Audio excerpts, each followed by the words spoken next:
Welcome to Bigfoot Society. If you have Bigfoot activity to report from the same areas discussed in this episode, please reach out to me directly after this episode.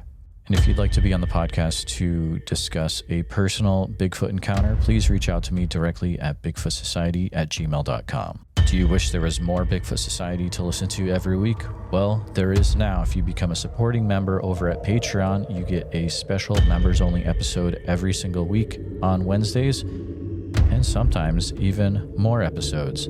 Head on over to patreon.com/the Bigfoot Society. And now let's get on with the show. All right, Bigfoot Society, we've got the privilege of talking to Levi. Levi's an individual who reached out to me through email with a lot of really interesting things he's going to share. He's from down in the St. Louis, Missouri area. And a little bit about him that he provided is he's a lifelong outdoorsman.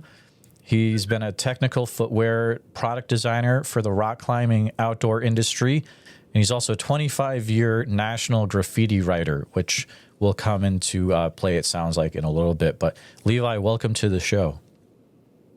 Yeah, thanks. Thanks for having me. Before we get going, we were talking before the show started, and this is going to be an episode where the interviewee is a little bit more comfortable with myself asking questions and not just letting him talk for an extended period of time. So you'll hear a little bit more of me in this one, which is great. Is there anything else that we need to know about your background besides what I shared before we get going? Always just been interested in, the weird or the odd. I'm originally from Indiana, doesn't have a lot of anything really. A lot of land, a lot of cornfield, but there's not a lot like geographically, or the state's kind of the same from top to bottom. We're surrounded by minor mountainous areas, like the beginning of Appalachia and Kentucky. The Ohio River Valley area has some elevation changes, and then Illinois to an extent, mainly south. I know these things don't dictate what happens around there, but Indiana's always had the ghost stories or the haunted house or blah, blah, blah.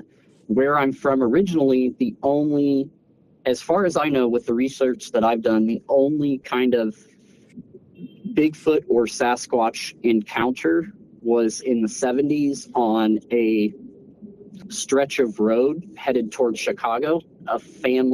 Either a family or a couple were driving, and they saw a Bigfoot standing off in the distance they did provide a mile marker on the highway, so I know within a 5-mile radius, and it's really flat. It's like cornfield. There's a strip of foliage and tree area that is connected to a park. So it was always really odd to me that someone had any type of sighting there whatsoever. From Indiana, where I was born originally, I moved to southern Indiana and had always heard of stuff happening in the woods down there. Bloomington is really famous for the IU, which is the college, and there's everyone from Wall Street banker eventually to hippies that live in the woods, and everybody seemed to have they knew someone or were connected to someone that had something happen to them in the woods. So yeah, that's where it started. Things really ramped up when I moved through traveling as well. Like I started noticing things in the woods when I would camp or when I would be out on climbing trips. I've been rock climbing for a long time. I took a 10-year break and didn't do anything, and then went headfirst in. And I think I gave you a rundown of some of the areas, but a lot of national parks, a lot of really secluded areas where no one goes because the approach is really hard. And usually the times and the dates and the weather dictates what happens, like in the climbing world a lot. So we would be out when you don't see people for an entire day or 2 days or 3 or 4, depending on how much you're out there. So you blend into the woods to an extent, and you just pick up on these things that kind of, you'll get a blip here and a blip there, and you're like, oh yeah, that was weird. And then now I'm thinking about all this stuff later on, and I'm like, oh, maybe that's what that was. So yeah, that's where it started. Okay, gotcha. So it sounds like you grew up familiar with weird stuff happening in the woods around southern Indiana, specifically around that college or all those people. Now, were these Bigfoot encounters that were happening down there?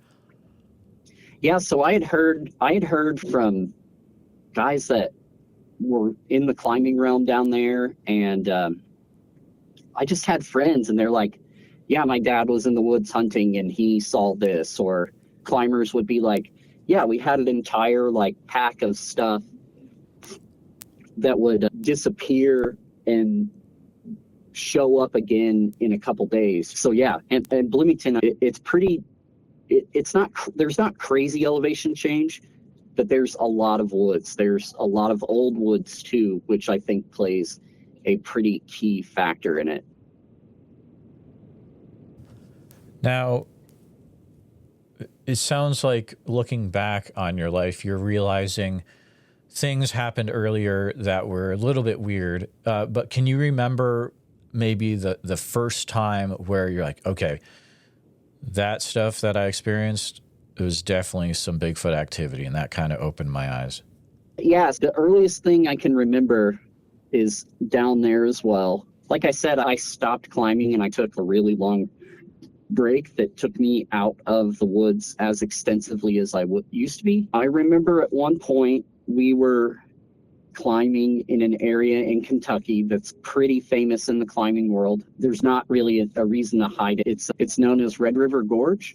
So it's one of the most popular like sport climbing areas in the United States. I remember being on a trip, and not directly to my group that I was with or my camp, but the camp right next to us, they had heard what they described as like a bark or a whoop, like like you get like the whoop in the woods, or like a weird sound. And I remember them being like, we hear it every time we're down here, and it's always in this one area.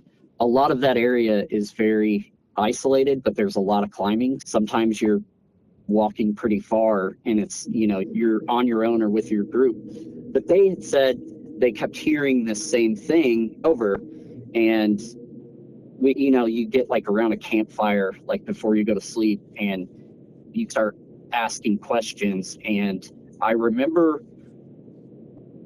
in the camp, there was one person that was going off separately to their tent area. And I remember them being like, I just heard it again. I didn't hear it, but it sparked some concern from what I could tell. And I was like, oh yeah, that's weird. That's crazy. I guess that's a thing. At this point, I was pretty young, so I wasn't like diehard, like paying attention to it.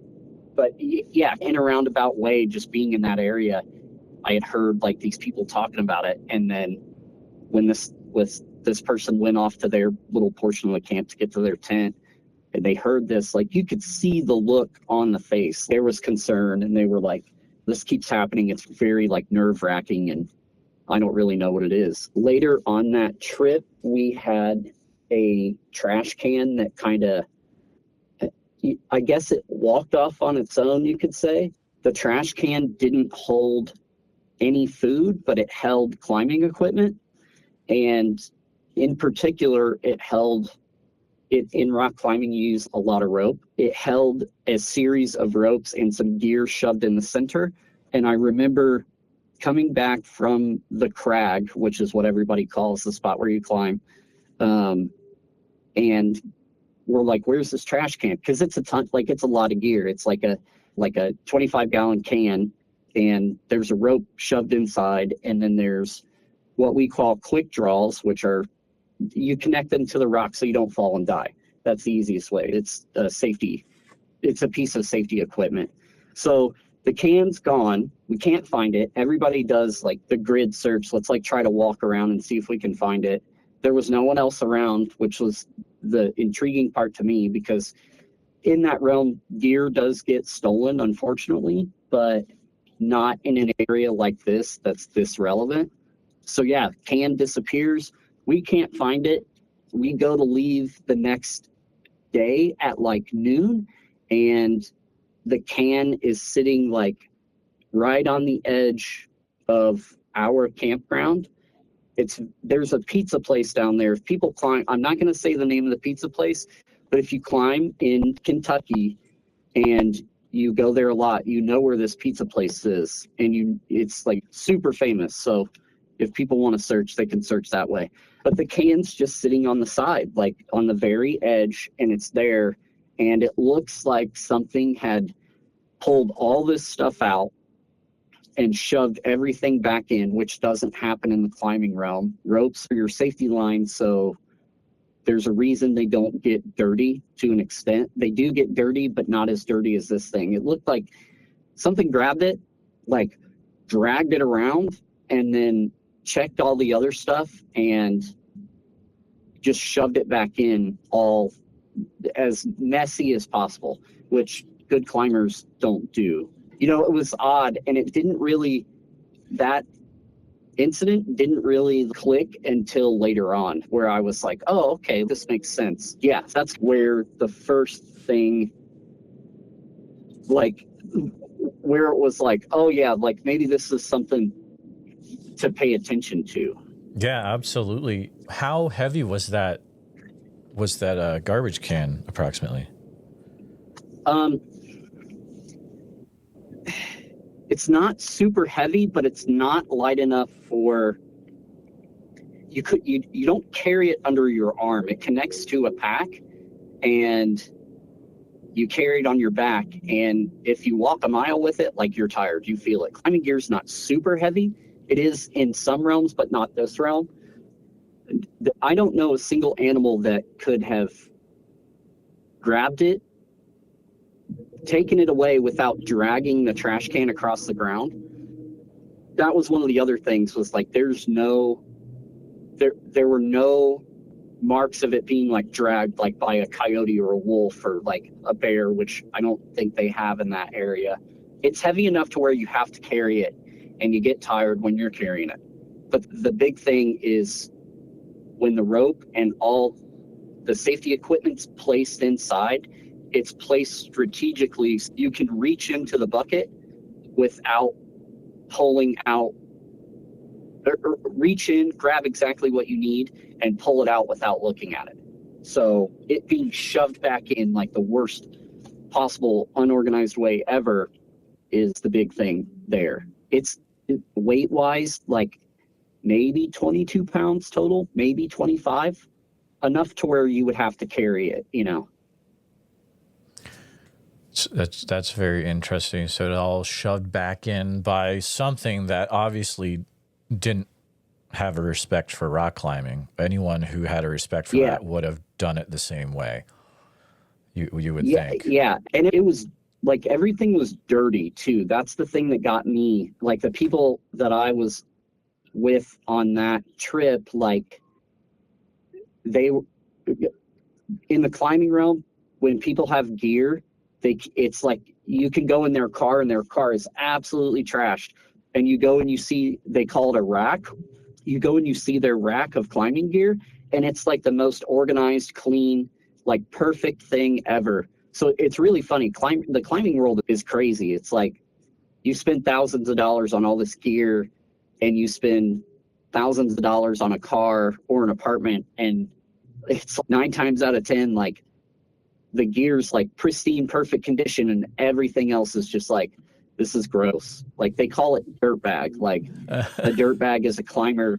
Yeah, it's funny. They're like, a dirt bag's like a climber that lives in a van or a climber that lives in a park, and they camp in the park for the climbing season, and then they go to another park, and they'll like, you'll see people in $1,000 like jackets, like puffy like down jackets, and they're absolutely trashed, like holes taped up, like they've slept in them on the side of a rock, like just terrible.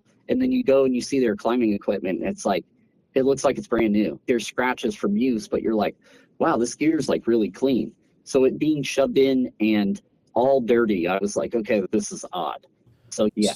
So I'm seeing how people in this community that we're talking about might actually be people that could have some solid Bigfoot encounters. They're going around to these areas that are potentially remote, and they just go and go and go, and they're out there quite a bit. So I'll have to keep that in mind when I'm looking for people to talk to in the future. Yeah. But it sounds like you're into the Bigfoot thing now. And did you ever, after this encounter, maybe years in the future, did you ever look back at this area, this Red River Gorge, and research it and see if there's other sightings that have happened in the same area or other Bigfoot encounters?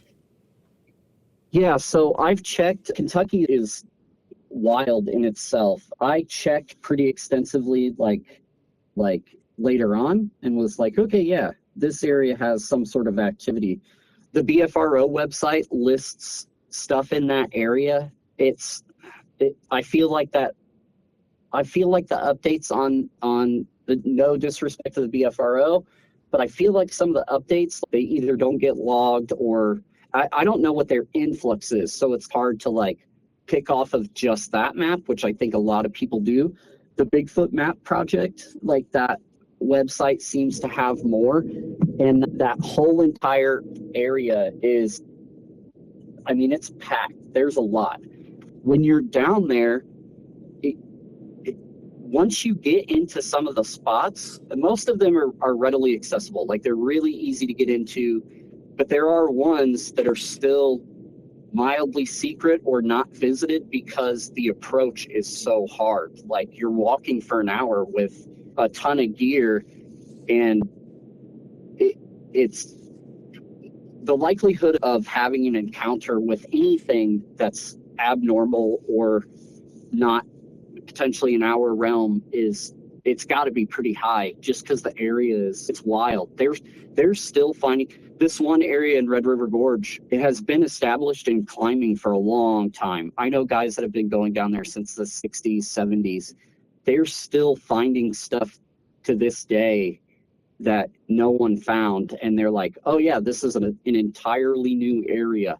And in climbing areas, you're not developing like a small area. The goal is to develop as much as possible for people to come in. So, you know, like, it's pretty wild. If you look at the mapping project site and you trace the area, that thing is like full red. Like, there's a lot from what I can tell. Yeah, absolutely. That is a great resource as well. And the other thing I usually do is, if there's states that have state-specific resources, I will check that. Mm-hmm. So Kentucky, you have the KBRO. Yeah. And so that's a great resource as well, their YouTube channel and their website too. But you had this experience at Red River Gorge, which is a really interesting, that could kick it off. But did that kick off things for you right after that? Or was it still a while until you got to the point where you're like, I think I'm going to try to figure this out? So really, everything ramped up when I came to St. Louis. I think, personally, there's two realms that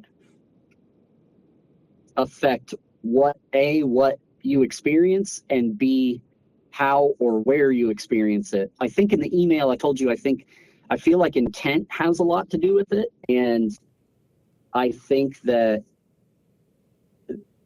focusing on the stuff has an effect as well.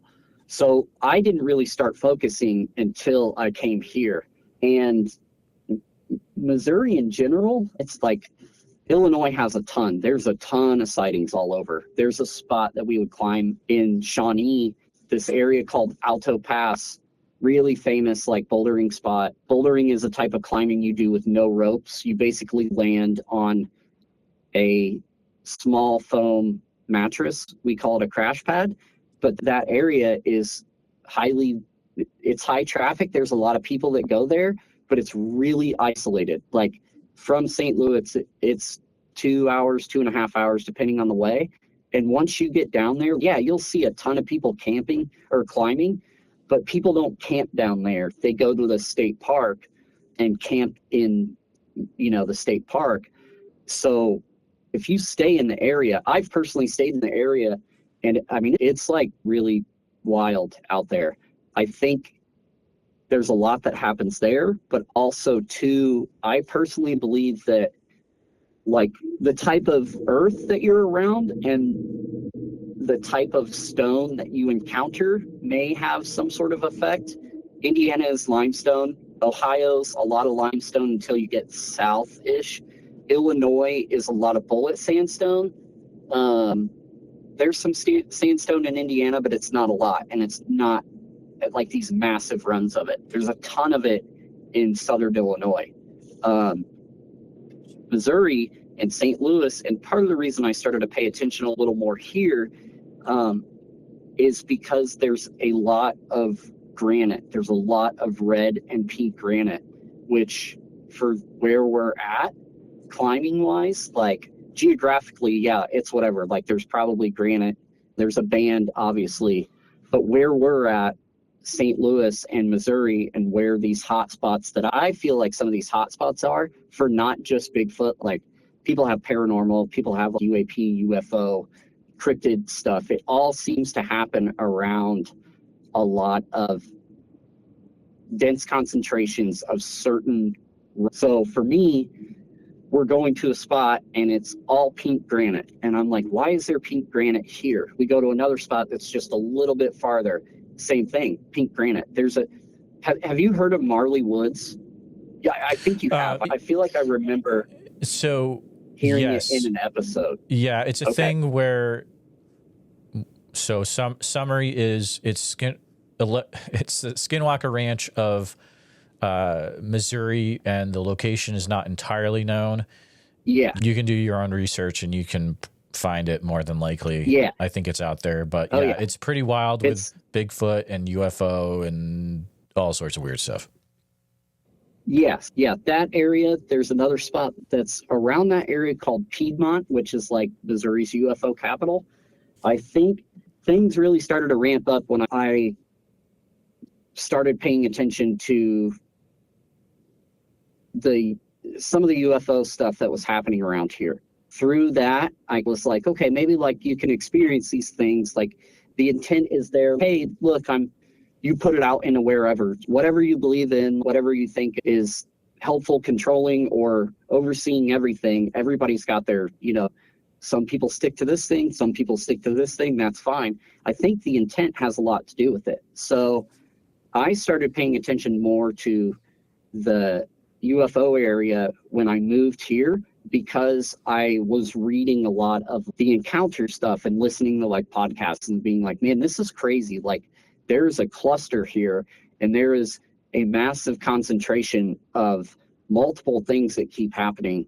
And it's really close to the St. Louis area to an extent. And so, yeah, that's it. That was long and winded, but to the point, I really didn't start paying attention until I moved here. I started going, you had an interview with another gentleman from south of St. Louis who had mentioned a spot that I frequent a lot, like sometimes 3 to 5 times a week, depending. Sometimes I'll go to one area and then nothing's happening there, go to this other area that's really close, same thing. Welden Springs is the area. It's not secret. If you look at St. Louis, like the map of encounters that people have had, Welden Springs is one of them. Welden Springs is a super weird area. There is rock. As far as I can tell, it's not granite. I believe it's sandstone, but there's some anomalies there because of some work that was done during the war that I think may have opened this area up to be like a hot spot to an extent. There's I don't know if you're familiar with that story and that like whole thing, but if you start doing research on Welden Springs, you're like, okay, yeah, this makes sense. There's a lot of energy that's focused in that one area, and there was for a long time. Yeah. So what you're saying is that and are you saying so something happened during wartime efforts where it pretty much opened a window area or focused energy? My best educated guess I would say maybe a window. It feels to me when I'm out there, it feels like a constant. You pick up these like little blips, like you're like, oh yeah, I heard this, which like forest speak, like you hear like the trees move and everything like that. But I personally feel like this area is concentrated and it may be like a window. I don't know if it's open constantly, and I also don't know if it's just now. It's really hard for me to find like solid info that's not on the Bigfoot websites. You know what I mean? Like, you hear stories, but there's a lot of people that still won't talk about stuff, which is what's great about your podcast, because you have people from the 60s that are like, yeah, like I had an issue, this happened, I've never told anybody. So listening to that and like hearing stuff, I was like, maybe I can do, a deep dive search and try to find out what's going on or find people that have stories. And there's not a lot. So okay, you're getting a lot of secondhand encounters, like even through a website. Like someone's report is direct from what the individual said, but it's really hard for me to believe that there's those encounters and those like ticks on the map are the only ones that are happening. no, they're absolutely not. So 100% not. yeah. So this area, Welden Springs, so they were basically making, what's the best way to say this? There's a whole area there that has a giant dome that basically covers the entire leftover byproduct of munitions manufacturing. Okay. The Welden Springs interpretive site is what I believe it's called. It's literally this massive dome. The locals call it the moon. It's covered in rocks. So it's like a dome of concrete that just covers like nuclear trash. Let's just say that. We'll do that as like the short form, easy way to explain it. If you want to research, it's really not hard to find out everything that's happened in that area. And the thing that really intrigued me was there's a start date where everything started to happen, and it's continued and it's never stopped. Like essentially they started manufacturing materials there and it wiped out these entire 3 towns. Still now people are like, there's like really high spikes of like cancer, and it's like, in my opinion, it directly connects to all of that stuff. There is this is conspiracy wise, and I don't really like to delve into conspiracy stuff. It's a kooky realm, and I don't think scientifically it's the best thing to pay attention to. Sure. But there was a definitive start date for military presence there as well. There's a base, like a training base is what they call it. The Army Corps of Engineers has a training base right there, right next to this spot called the Moon, right next to Welden Springs. There's a massive 33 lake nature preserve. The timing of when it's open and when it's closed is really odd to me. And the same thing for this other part that's not included in the nature preserve. They have a hard open and a hard close every single day, which is really odd to me. In my opinion, I feel like there's potentially something in this area that needs monitoring, and the best way to do it was to put the Army Corps of Engineers there, and just be around the area. It's pretty vast, but from St. Louis, if there's no traffic, it takes 25 minutes from downtown, I believe. From the arch to there is like maybe 35. Yeah, it's just odd. It's a really weird area that kind of falls into this whole Missouri kooky place, and a lot of weird stuff happens here. If you draw a line from Welden Springs to where Marley Woods is, we'll say allegedly where Marley Woods is, right. It's a pretty straight line. If you if you look at a map and you look at this one area and you look at the cluster of sightings for UFO stuff and cryptids and everything, if you draw some lines on a map, like everything seems to meet up around a cluster of a certain type of rock. Really? And that's the part that really got me. So like the Missouri having granite in general is extremely odd, in my opinion. I know if I did 24 hours worth of research on how Missouri got pink granite, I'm pretty sure I would find out how. It's definitely documented and it's out there. But the thing that really gets me is all of these areas where that certain concentration of granite is where a lot of the weird stuff happens. Marley Woods is really crazy close to a band of granite, of pink granite. There's another spot called Elephant Rock, has been featured on a TV show and people talk about it here and there, but it's like someone took a ton of giant round red granite or pink granite boulders and just dumped them there. And the whole area is pretty isolated. It's small, still, like rural communities. There's a lot of mining that goes on right next to that area, which is also a red flag for me. Yeah, I don't know. I don't know if it's just because of the rock. I don't know if it's because of the earth that was moved for whatever reason, whether it be mining, whether it be like manufacturing of materials, or if for some reason, like a glacier at one point came through here and pushed all this stuff up and maybe affected that line in the universe. There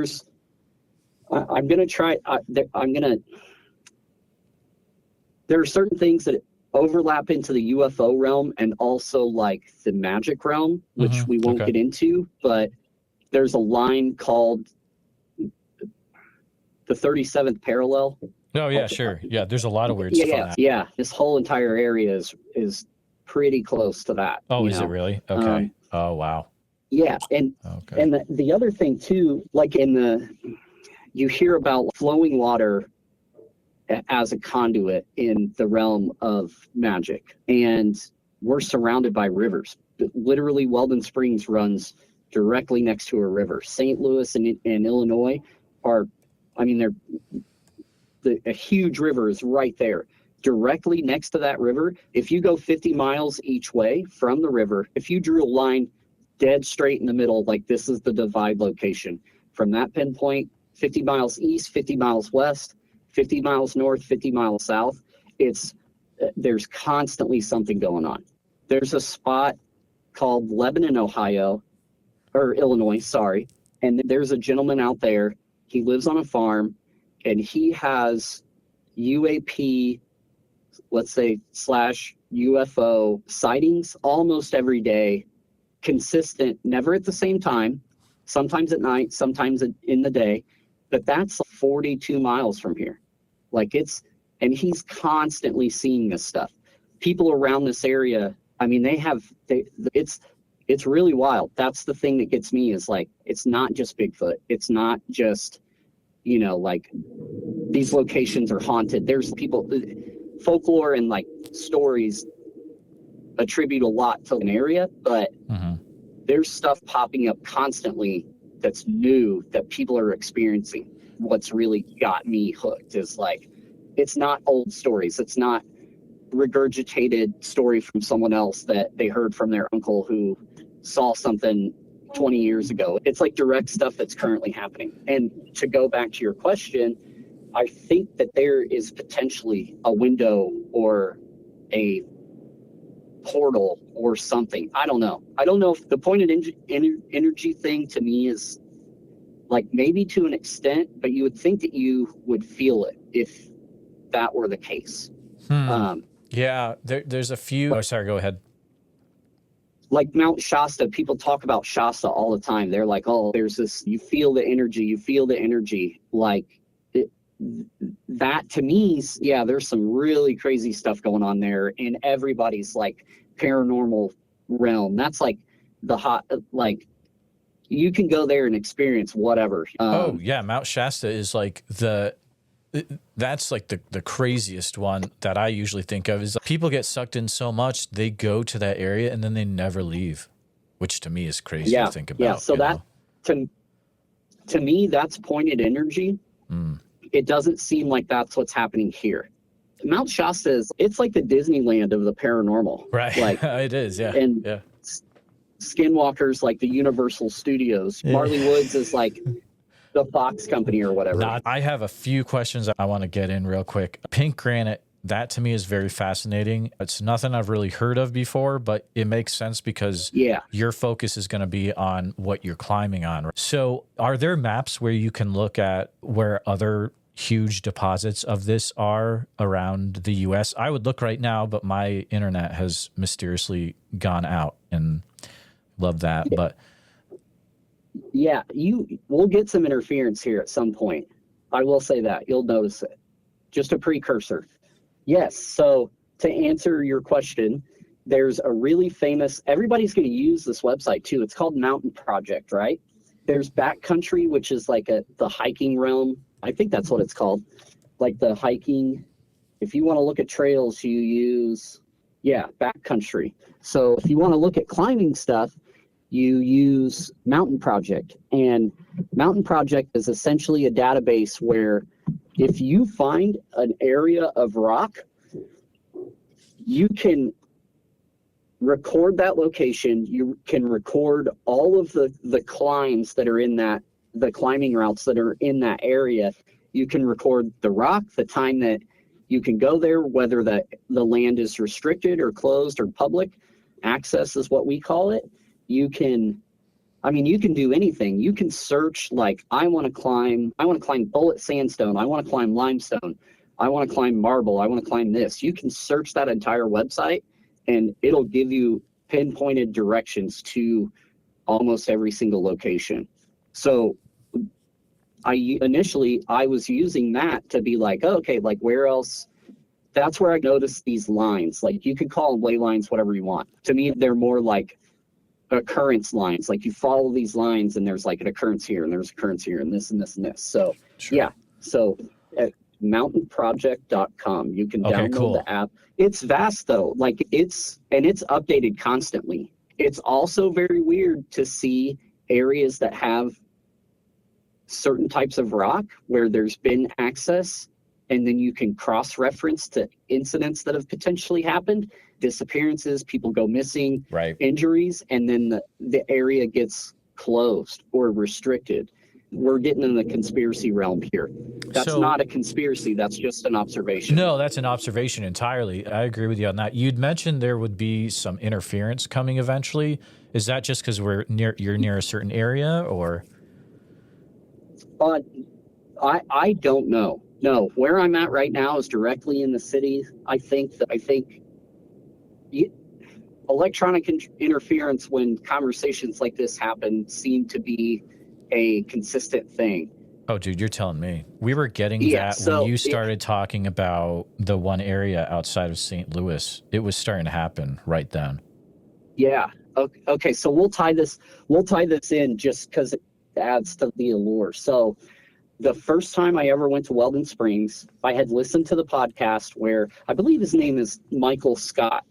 He had told a story about taking his father out there, and their first trip, they had heard, like chatter in the woods. I can't remember if it was like a whoop or like a tree knock or whatever. So I was like, man, this place is like really close to an area where I frequent a lot. I'm just going to drive down here. There's a climbing gym out there really close that we go to. And my partner and I was like, hey, we're going to go check this spot out just to see what happens. So we drove out. I hadn't looked at a map really. I just picked like a pinpoint on my Apple Maps or whatever and was like, we'll drive to this location. We were there maybe 5 minutes. Nothing happened. The second time I went out, I drive a newer truck. A lot of the truck is electronic. Obviously, it's literally like a computer with wheels. I spent some time in the woods.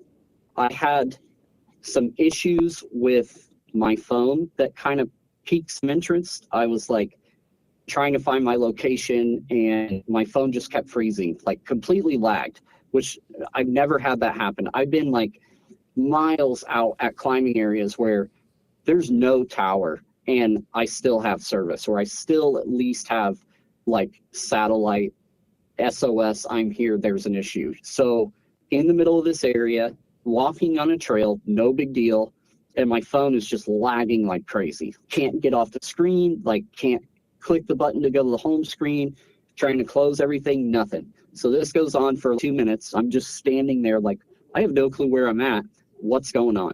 So I'm like, that's odd. I do the trail line, I get in my truck, and I plug all my stuff in. I've only been in St. Louis a year, so I'm very new directions wise. So I plug my phone in, I type in the GPS to get me home, and I start driving, and I noticed that there was a lot of traffic for whatever reason. So I took a back route, like a back roads, like not the main highway, and everything in my truck, my navigation screen, all the dials, so everything even down to like whether or not my seatbelt is plugged in, like everything goes black. So screen, like the heads up dial for like speed, my headlights all shut off. I'm on the phone with my partner, and that conversation just abruptly ends because there's nothing. But my car, I'm still able to drive.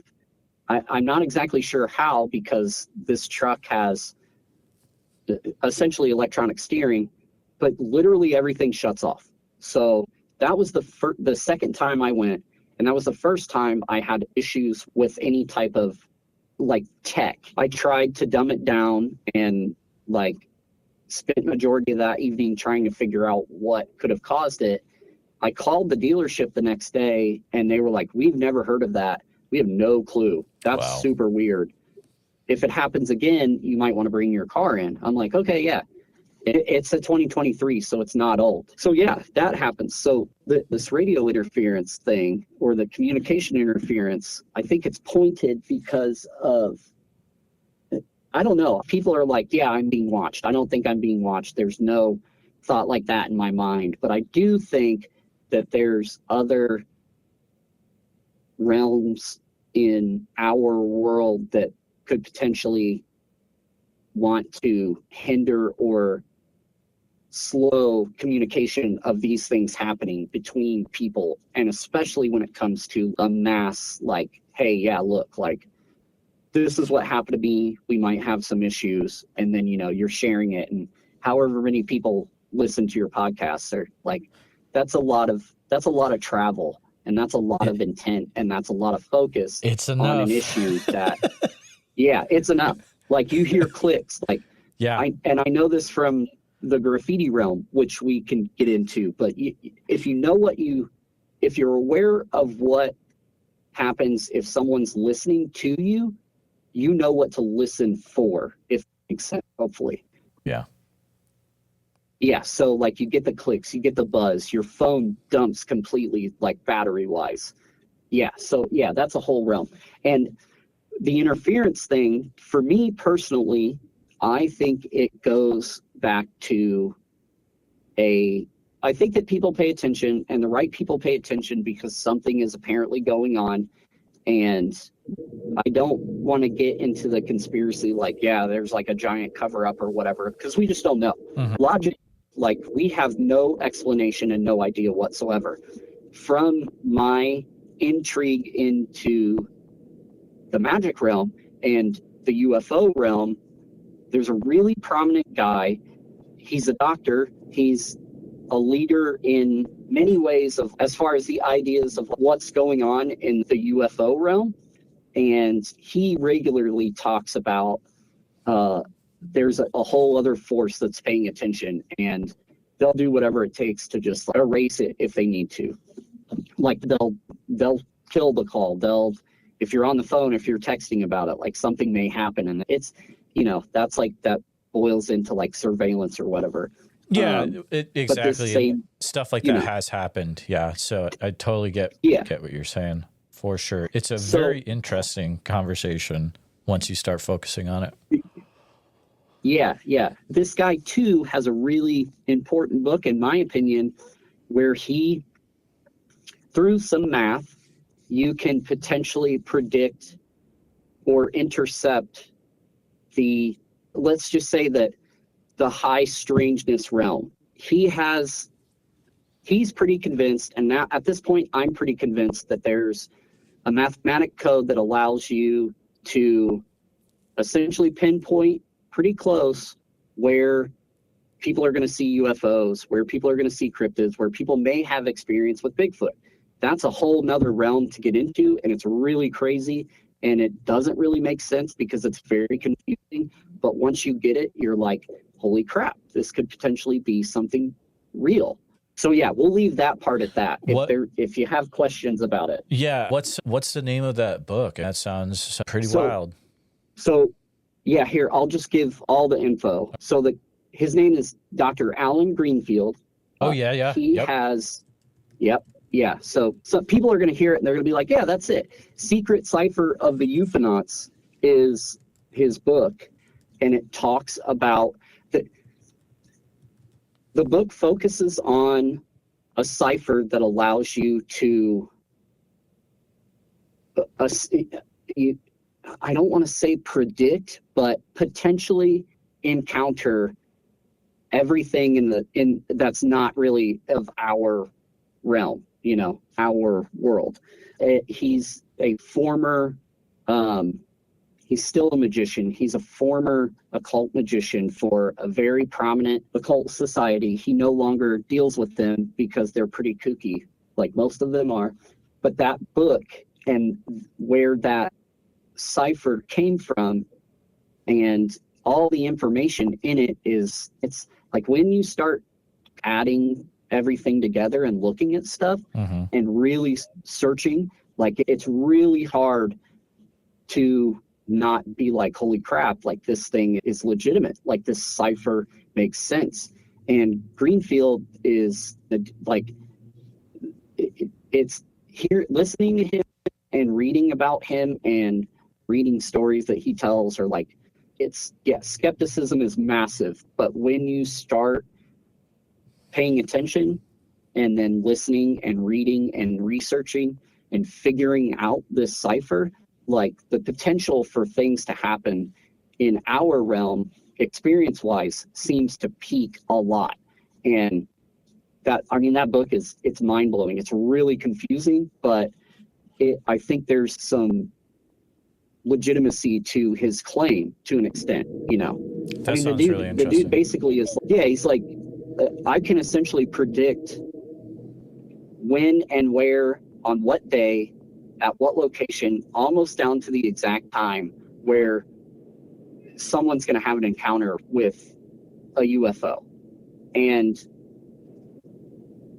you use the cipher and you understand how to use it and you learn this.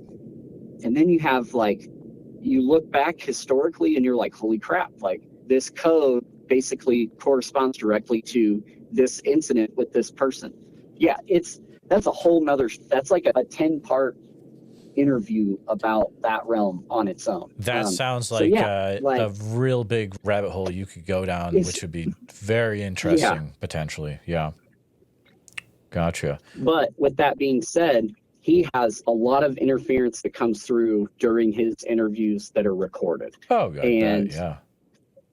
I hear it more and more pretty regularly now, and it's not just from him. So, yeah. So electronic interference from whatever is, definitely a thing. Let's just chalk it up to that. Absolutely. Yeah. We got a question for you.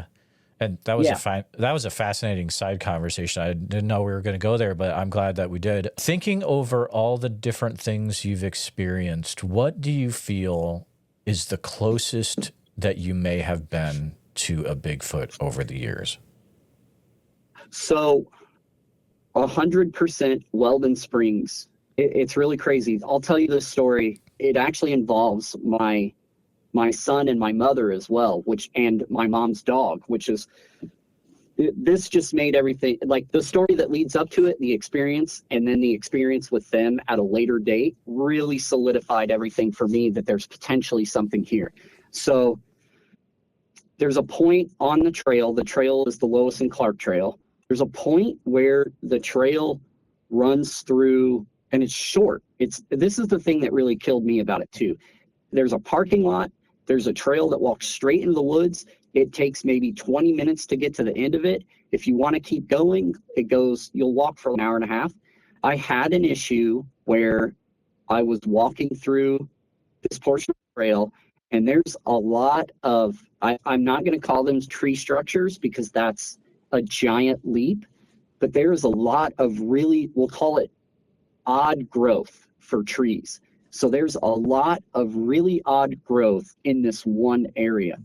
And I mean, if you see it, it's like walking down a tunnel of trees that are all intertwined. They almost look like they've been manipulated to encapsulate certain portions of the trail. And then it's only in this short area. The first encounter or instance that I had, I was on my way back from the end of the trail. So heading back towards my vehicle in the parking lot. I go into the woods pretty regularly. I take, what everybody else takes. It's dark at this point. I'm walking back and I feel, and it started as a feeling, and this was the thing that made me pay attention.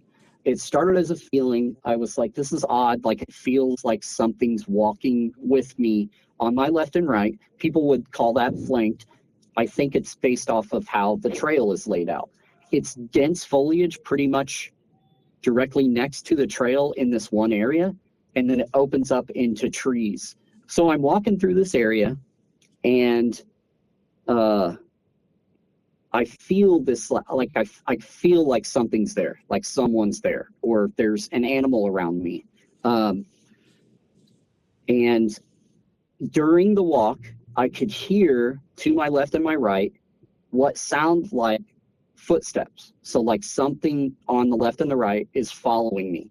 And you hear people are like, yeah, I walked and I took 10 steps and I stopped. And then I went a little faster and I stopped really abruptly. The same thing, that's happening all day long. So I'm walking through and I keep hearing this and I stop and I'm like, okay, cool. Let's just see what happens. I carry 2 compasses with me for a couple reasons. I won't dive into that and why, but I pulled out both compasses, no magnets anywhere nearby. My phone's not by me. I purposely hold them as far away from my body as I can to try to, limit the potential of any type of static interference. And they're both spinning, but they're spinning opposite ways of each other and at different speeds. And they're not the same compass, but they're the same, manufactured by the same company. And yeah, it's just super weird. So I hear these footsteps. I feel like somebody's following me. I pull the compasses out and they're just rotating. And I'm like, okay, it's just time to go.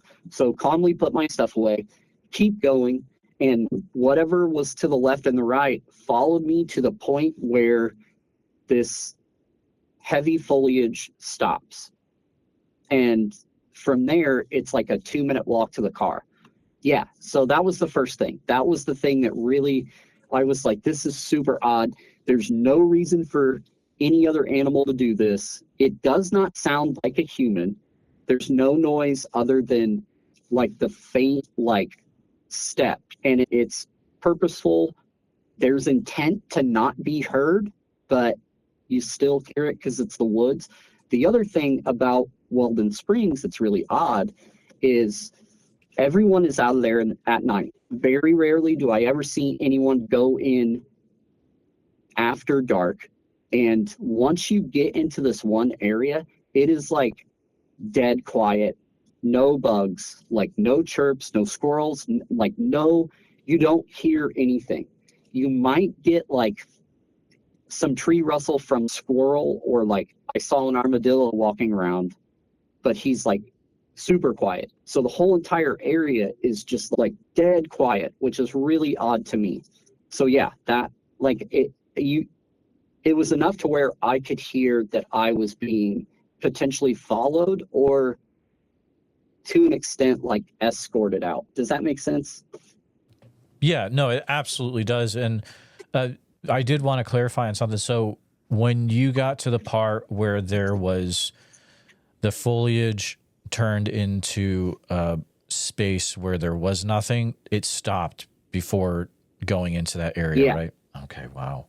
Yeah, that was like a giant like red flag to me, because if something's following you and you can't see them to the left and the right, but then you get to the point where you could look and see and it stops, that's full blown intent. Like some people would say that's like predator stalking to an extent. Like an animal is going after prey and it knows that it can't be seen here, but it also knows that once it gets 10 feet down the trail, it has to stop or it's going to reveal itself. So yeah, that was the first thing that really ticked it for me, where I was like, there's something going on. So the second time I was with my family, my mom has a rescued half border collie, half Australian shepherd, maybe maybe a sheepdog. I can't remember. He's really cool. We rescued him from some crazy people. So he's super quiet. He doesn't bark. He's tiny. He's not tiny, but he doesn't weigh enough to where he makes a ton of noise. The same thing. We go in, we walk to the end of the trail. I had done some stuff to try to to see if I could get some sort of response. And I'll talk about that after the fact, because it's a whole explanation as well. So we're on our way back. My kid is at the very end. My mom is in between us with her dog, and I'm up front, and I'm like, hey, it's narrow, like we'll go through here. And we're all hearing the same exact thing, basically at the same exact time, or the same exact point in the trail as a start point where the foliage is thick. And the same thing happens. We're walking out, we keep hearing stuff, we keep stopping, and it's like, what's going on? This is crazy wild. The dog was the thing that really had me pay attention a little more at this time. He walks in front, he pulls when he walks because he's just, he was a rescue and probably didn't have a great life initially, but he wasn't walking ahead anymore while this was happening. He was trying to coil around my mom's legs, like he's on a leash, he's not free. And it's almost like he knows something's going on and he's trying to get as close as possible. And my mom's, hey, you have to walk him. I'm going to trip. And at this point, we're walking with no lights at all. And the dog is, it's creating a hazard for my sweet mother. So I'm like, yeah, give him to me. So I'm like, maybe he's just like concerned or whatever. But then he starts like really coiling when we get towards the end of the thick. And now he's wrapping around me and he's like pressing his entire body weight into me, like something is startling him or making him uneasy. So I'm like, okay, we just got to stop. So we stop. Same thing. We don't hear any movement. We don't hear footsteps. You don't hear breathing. There's no communication. There's no other sound from any animal anywhere. It's so quiet that there's a shooting range a couple miles away. It's so quiet in this one point, or in this area, where I can hear the shots that are far. And I'm like, okay, it's just super weird at this point. So we stop, we hang out for a few seconds, pay attention, walk a little more, same thing, the dog is coiling, stop again. And this just continues until we get to the very end of where the foliage is. And we get past that point, dog is totally fine, like smiling, happy, tail wagging, no coiling, just normal. We get back to the car, we're ready to go, no issues. So this is literally within a week's time that this is happening. The only people that know, just to try to clear skepticism, I don't tell anyone other than my partner where I'm going and when I'm going and I don't communicate that I'm there or was there until afterwards. I'm trying to, like, as much as possible, limit the potential for some interaction from someone else trying to, scare me or hoax or whatever, So yeah, those two things were the really big things for me out there initially. And then it keeps getting bigger. That's some wild stuff. It makes me want to look more into that area for sure. I'm sure once this gets out there, there's going to be people that reach out that are like, yeah, he's not the only one to experience weird stuff in that area. It's probably widespread. Yeah, I see hunters regularly, and they're literally like the area closes at 10 in the fall and 10:30 in the summer. The same with the nature preserve. The moon area, which is really close, like less than a mile away, closes at dusk. The time is really odd to me. There's no reason that you couldn't be out in these woods. As long as you're adequately equipped, you have enough light, water, whatever, you could walk through these woods for miles and not really have any issues. If you carry a firearm, like same thing, like there's no reason that you couldn't be out there. But everybody leaves almost as soon as it gets dark.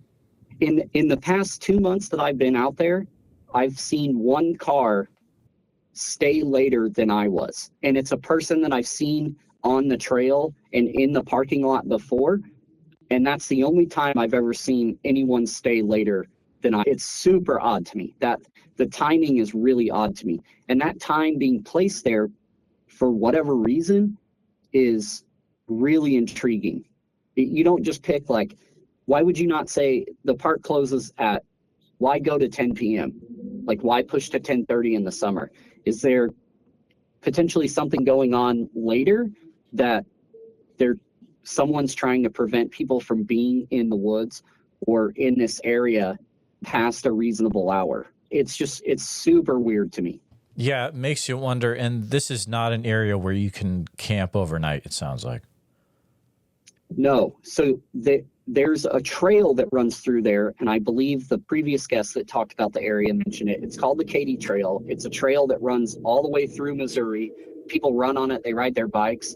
There are camping locations on that trail, but through all the research I've read, it's highly suggested that you are in those areas before 9 p.m., which is also really odd for me. Oh, that's so even weirder, dude. Yeah, it's like they want you, like, I raced bicycles for a really long time. I raced all over the country. I've ridden thousands of miles, thousands of hours at all times. When I was racing at my highest peak, I was training in the evenings. Like, I would ride my bike until midnight some night, I would be out on gravel trails until 10, 11, 12, sometimes 1 a.m. This one stretch of this area, everything's get in before 10. In your camp, out of the park, everything is before 10. It's super odd, and I can't figure out why. I talked to one U.S. Forest Service person I found out there, or I saw, and I was like, hey, do you know why this area closes at 10? And this individual was like, I have no clue. That's how it's been for a long time. And he was like, we're regularly told if we see people to, be like, you got to get out. Park closes at 10 or the area closes at 10. It's just crazy odd. You can't park in, I guess if you wanted to do like super stealth camping, you could have a drop off, go out there, camp all the way through the evening, and essentially blend in the daytime without anybody really noticing. But I can't find any signs of anyone camping out there at all, which is also odd to me. Yeah, and definitely I'm not telling you to do that. Allegedly, yeah. It's been, the thought has crossed my mind almost every single time I'm out there. I'm like, I should just stay and see what happens. But then, who knows what the ultimate consequence for that is? Yeah, no, absolutely. I will say this, I would not be surprised if some sort of park ranger or law enforcement showed up, and if they saw a vehicle, they would probably go in and be like, hey, you got to leave. You can't camp here. You know what I mean? So who knows? Maybe it'll happen one day. Probably not, allegedly. Exactly. Have you gone to, you brought up Marley Woods earlier. Have you been there, or is it just a place that you've researched into? No. So it took me I haven't been there. It's taken me a pretty good time, or a pretty good amount of time to find the actual location. It's doable. You just have to dig. That's all I'm going to say. But the goal is to go to the vicinity. The main issue with Marley Woods, it's very, from what I can tell through research, it's not easily accessible, A, and B, you stick out like a sore thumb if you're not from there, which makes it hard to try to go in illegally to an extent. Maybe someday I'll get some crazy call and someone will be like, hey, yeah, come through here. You can see what happens. So no, have not been. Will I try to go? Potentially. Who knows? But that area is not the only area, or that location is not the only location in that area that has issues. And that's something that a lot of people don't realize.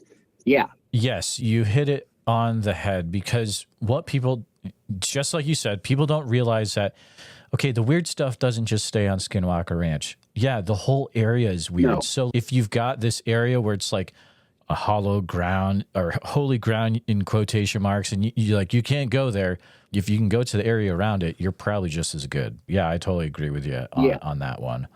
Have you heard of we're getting some Oh, are we getting We're getting stuff? some audio feedback. Oh. Yeah, there you go. Okay. Have you heard of any Bigfoot experiences from around that area? Yeah, there's a couple that are documented. They're not like really out there. It's older stuff, but yes, in short answer, yes.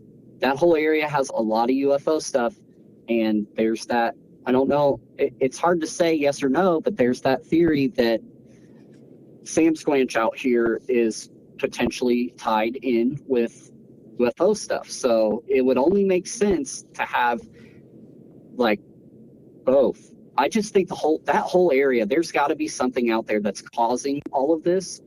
And like you said, Skinwalker's not the only spot.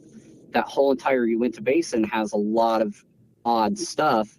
Utah's just weird in general, but same with Marley Woods. There's surrounding areas where people have had stuff.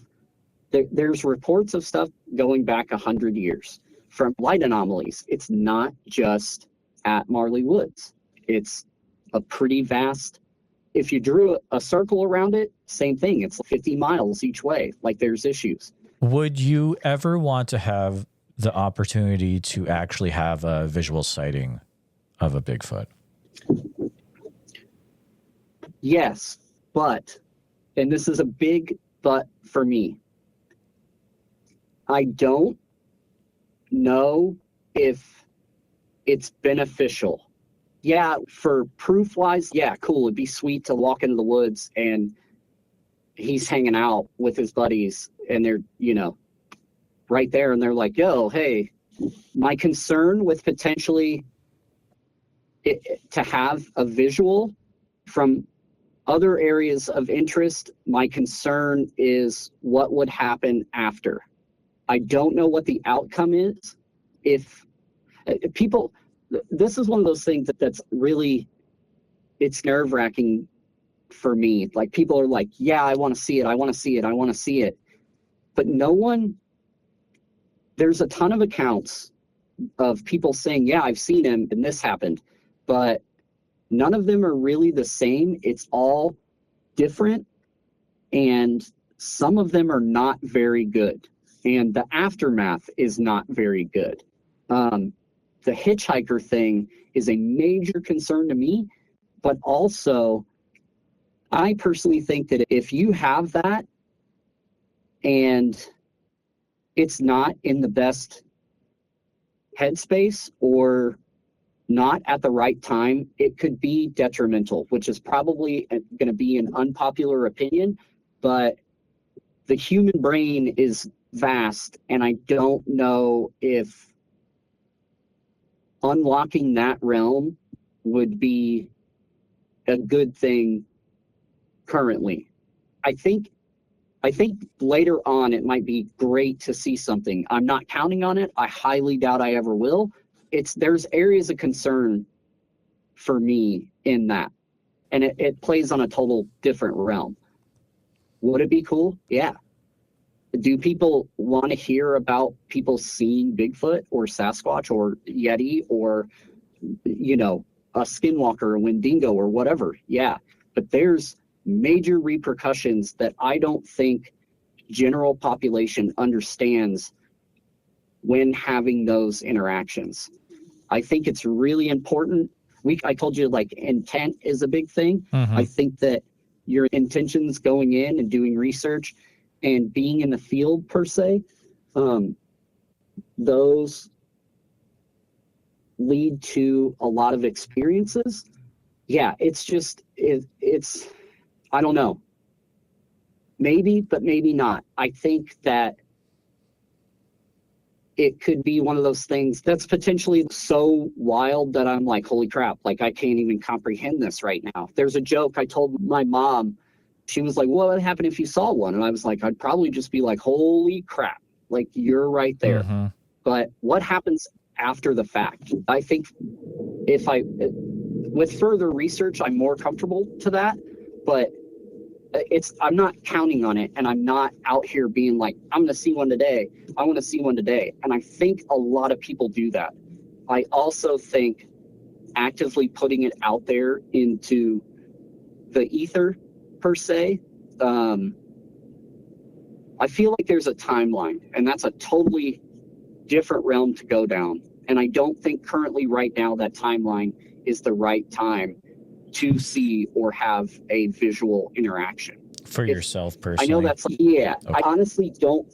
Yeah, that's one of those things that I've thought about a lot, and it's a tough thing for me to be like, yeah, that'd be sick, because I just don't know if it's within the timeline of where I'm at currently. I don't know how long I'm going to be here. I'd rather have an interaction long term.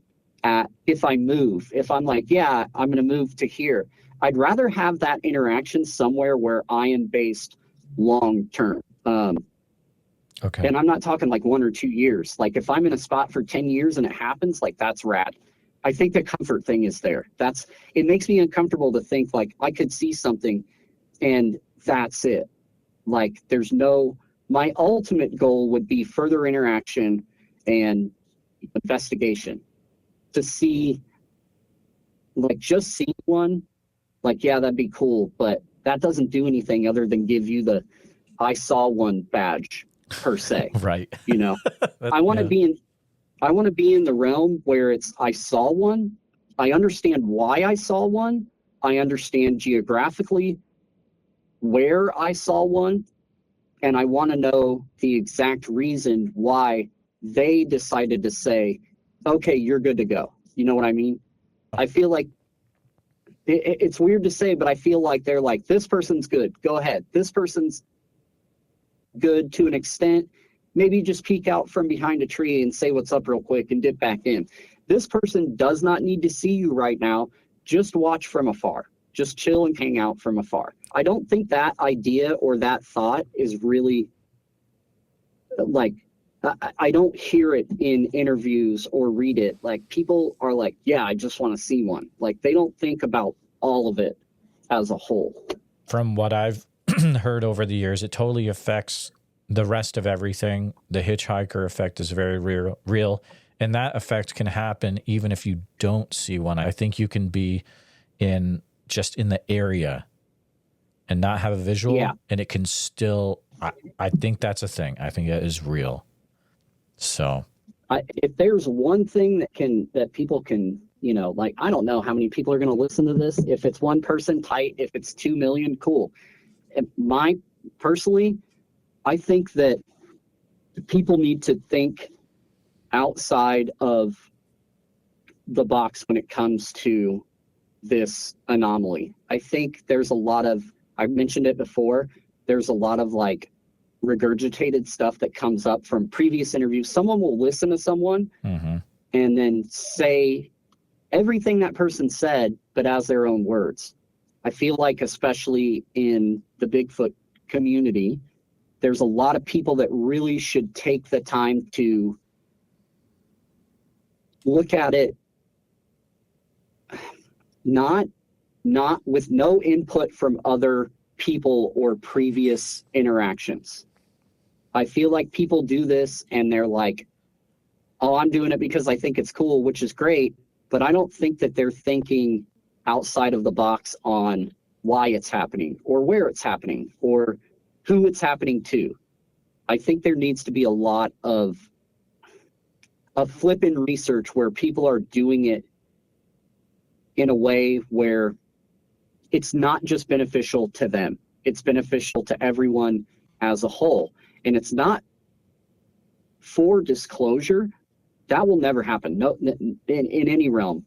I think people need to look at it for themselves from a different box that they're normally comfortable being in.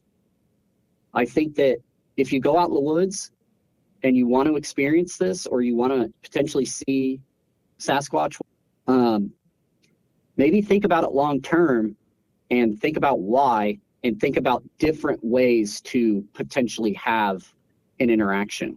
I personally do a couple things every single time I go out that other people have done, but they've done it in different realms, not the Bigfoot realm, and they've had very real responses to those things that they're doing. Yeah. So, yeah. That's a really interesting, I think, prompt for people to do their own research into, because I've had, that's a whole other discussion, maybe for another time. But I like the way you're thinking there. I've even had that because there's with aliens, there's like CE5, and so what if there was something like that for the Bigfoot realm? So I don't know. Yeah, I'm not an expert in that. Yeah, and it's one of those things too that's like there's information available, but a lot of it is just recycled, and a lot of it has individual input that's not beneficial scientifically in both realms, in many realms. And I think that's a major issue currently that people need to look at and say, okay, there's a better approach that's more beneficial for everyone. Why don't we stop doing this and try to do this? Or why don't we do this thing, but do it in a different way? Intent is, I'll preach intent all day long. If you walk into the woods and your intention is to experience nature, potentially have some sort of interaction with whatever's out there, respectfully understand that you're in their realm. It's not yours. Those woods are not ours. Like, we're just visitors. I think if the intent is focused like that, people would have more beneficial and more long-term experiences that other people can be like, okay, yeah, that makes sense. That's cool. I've never heard that. I wonder why they did that. You know, everybody's like, I go in the woods, I whack a tree with a baseball bat or a stick 3 times, and I get a stick knock on a tree immediately after. I go in the woods, I blast this sound, and I'm getting a response. Or I go in the woods and I whistle and I hear a whistle. Like, you're just doing the same thing other people are doing. Maybe I had the same night my mother and my son and my mom's dog walked out of the woods, they heard a direct response to something. We'll call it a telephone. I make calls with this telephone. Directly after I make the call with this telephone, 2 things happened. 2 extremely loud knocks between 2 rocks. So imagine like large pebbles in your hands and you're smacking them. 1, 2. I didn't hear that, but my mom and son, who were 25 yards away from me, heard it clear as day immediately after. I made another telephone call. Directly after that, a large pack of coyotes just go wild, so loud. But the intent was there to try to get a reaction that is not based off of normal practices. Using the telephone in quotations potentially got the response because it was like, what is this? I've not heard this in this area. I've not heard this sound. I need to communicate. This thing is here. I don't know what's making this sound. Everybody else pay attention. Does that make sense? Yeah, it does. Yeah. So, that's really interesting. Yeah, I mean, yeah, and I'm willing to share that with you. I don't know if I would like to put it out just yet because it's very secretive and it's very spiritual and it's not for everyone. Mm-hmm. It's called a telephone for a reason. The research hounds that listen might be able to figure out exactly what it is, but it's super powerful. And almost every single time I've used it from that point on, I'm getting consistent responses. And they're not always immediately after, but always within 5 to 10 minutes of making this call, in quotations, big in quotations call. Yeah, that sounds very interesting. So, yeah, that would have to be a conversation we have after the call sometime for sure. We didn't even get into the graffiti realm, too. No, There's like that's true. constantly stuff happening there. Yeah. Levi, I think we'll need to be in touch. It feels there needs to be another conversation down the road. Perhaps there's parts we didn't even get to, but the stuff we went over was definitely needed to be talked about. But I just want to say thank you so much for coming on. There's a question I always ask. So people are going to probably ask me, is there a way to get in touch with Levi? It sounds like you're probably just wanting to stay under the radar. No, I'm open to communication. I will say this, kind of a hard person to find, which is on purpose. General locations are good. If I'll share contact info with you for the general public, I'll provide an email. Okay. But yeah, I'm not out here being like, I'm the only person that's going to do this. I don't want to share my info. Right. There's no point for me to data collect if I'm not actively, hey, I'm having this happen here. What about you? So yeah. If people want to reach out, they can reach out. I have very little social media on purpose. Okay. Levi, thank you so much for coming on the show. We're definitely going to keep in touch. We might have definitely a follow-up, I would think, in the future regarding the graffiti stuff. But, man, thank you so much for coming on. I've really enjoyed it. Yeah, thanks. I really appreciate the opportunity. It's good to know that people care and there's a platform where people are like actively like, yo, you should share this. Like, this is wild. Someone needs to hear it. It's good that you're consistently pushing info and data out there. Here at Bigfoot Society, our goal is to provide a platform for those that have encountered Bigfoot to share their encounter in a safe and respected environment. But we need to hear your story. If you've experienced something that you just can't explain, please send me an email at bigfootsociety@gmail.com. Then we can start the conversation. And I know a lot of you have not shared your encounter at all. It's been 20 years, and it's time that you get this off your chest, and then you can get some well-deserved rest, because I know you haven't been sleeping. I understand what you're going through, and I appreciate every one of you listening. Bigfoot Society podcast, hosted by our captain, Jeremiah Byron, where it's all Bigfoot all the time. Have you ever had the urge to do more, to be more? Now you can by joining Bigfoot Society on the Patreon. Get ad-free episodes and even member-only episodes. Take part in movie night and even live video chats. Interact behind the scenes with Jeremiah and other Patreon members like me, Leia. the powerful podcast goes on, and you may contribute a verse in our Patreon community. Carpe diem. Seize the day, Bigfooters, and make your lives extraordinary.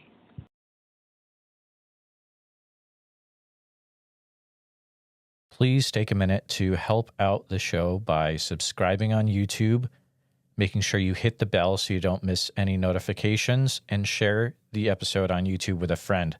Also, if you're listening to us on a podcast, thank you so much. Make sure that you're subscribed, share the show with a friend. Really, it's all about sharing the show wherever you can. If you've had a Bigfoot encounter related to the following or know someone who has, please reach out to me at bigfootsociety@gmail.com or pass on my email. Here's the list. These are all in Oregon, by the way. Oak Ridge, Dexter, Fall Creek, Deschutes National Forest area, Cultus Lake, Spirit Lake, Subtle Lake, McKenzie River area, Sweet Home area, the area west of Crater Lake, east of 230 West Diamond Lake Highway, and north of 62 Crater Lake Highway. You can use email bigfootsociety@gmail.com. A special thank you to all the Bigfoot Society Patreon and YouTube channel members. It's your support that helps keep the show going, and I extremely appreciate it. If you want to join in the fun, you can join over at patreon.com/the Bigfoot Society. I'll see you there. And again, thanks for listening.